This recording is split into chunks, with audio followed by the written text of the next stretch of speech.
It's that spooky time of the year again.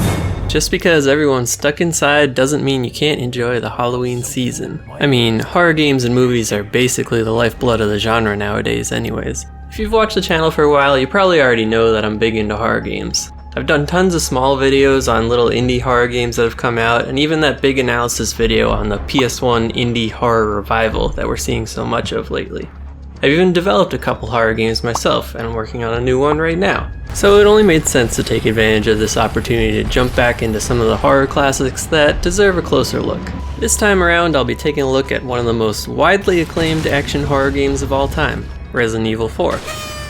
Instead of doing a full review, I'm not a game reviewer by the way, or an analysis of the whole game, I'd like to take a look at the very beginning of RE4. While most games start off pretty slowly, easing the player into the controls and mechanics, RE4 decided to break all the rules of tutorials. Instead of teaching the players to tread water, the game threw players directly into the deep end, letting them sink or swim on their own. Although 2005 seems like ages ago in the world of game design, proper tutorials were not a foreign concept at the time. Even in games that lacked a full tutorial, the first few segments of just about any game at the time were very easy on the player. A tutorial segment is well accepted in game design. While it may bore experienced players, newcomers who fail or become frustrated too soon will give up before even understanding the game.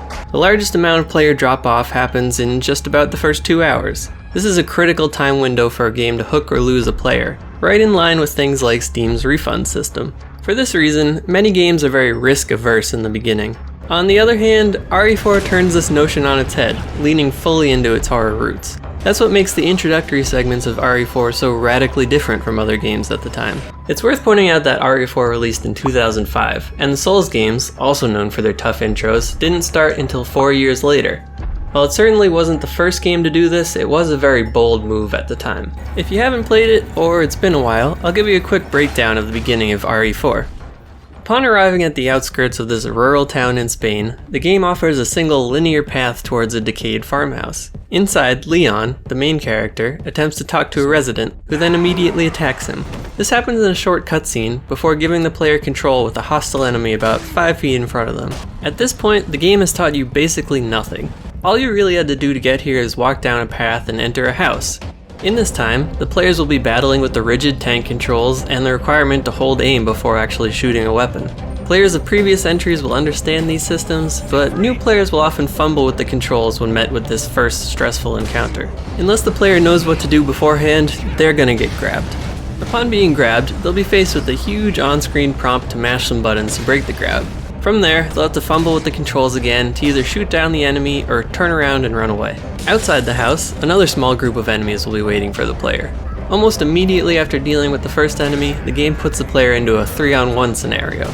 Obviously, this seems easy for any seasoned player, but newcomers who have no idea of the mechanics are in a very dangerous scenario. The primary tool the player has to handle groups of enemies early on would be the melee actions that pop up when enemies are in a certain state. This usually requires a leg shot to drop an enemy to its knees, or a headshot to temporarily stagger them. It then further requires walking up to melee range and quickly pressing a button prompt to perform the attack. Again, completely new players have no idea of these mechanics and can only hope to stumble upon them accidentally. After this encounter, the player can move on and the first tutorial is finally presented. The game presents them with a playing manual of sorts. Actually, it is called a playing manual directly by the person in-game. And this playing manual only contains 3 pieces of information. It teaches you how to reload, how to perform melee attacks, and how to change inventory screens. It doesn't teach you how to shoot, although most players will probably have figured this out due to the past encounter. More notably, it doesn't teach you how to use the knife, another important tool, or even how to organize the inventory. It lets players know the inventory exists, but things like moving and rotating items are up to the player to figure out on their own. Some players even manage to complete the entire game not knowing that items can be rotated. Right after this, the player enters the town proper. This is the real breaking point. How about we do some overtime? The player is tossed right into the middle of a big battle, spanning the whole entire town square and most of the interiors of the buildings. Although unknown to the player, there's a timer lasting about 5 minutes from when the encounter starts to when the enemies run off. This entire time, the player has to scramble around the village, trying to pick off enemies and collect supplies while keeping themselves alive. There's also some objects and houses that can be pushed to block doors and slow down enemies. That is, if the player even notices the prompt in the first place. Meanwhile, enemies are constantly spawning this whole time. To top it all off, after a few minutes, a chainsaw-wielding maniac joins the fight. Unlike other enemies that attack and deal damage that the player can heal, one swing of the chainsaw will play an animation of Leon being cut in half, instantly ending the game. With little knowledge of the game mechanics, a large majority of newcomers will fail on their first or even second and third attempts. In other games, overwhelming stress right off the bat will cause a large amount of players to drop out instantly. But horror doesn't necessarily have to follow the rules of other genres. If making the player scared, stressed, or otherwise uncomfortable is a goal, then flipping conventions on their head can work quite well.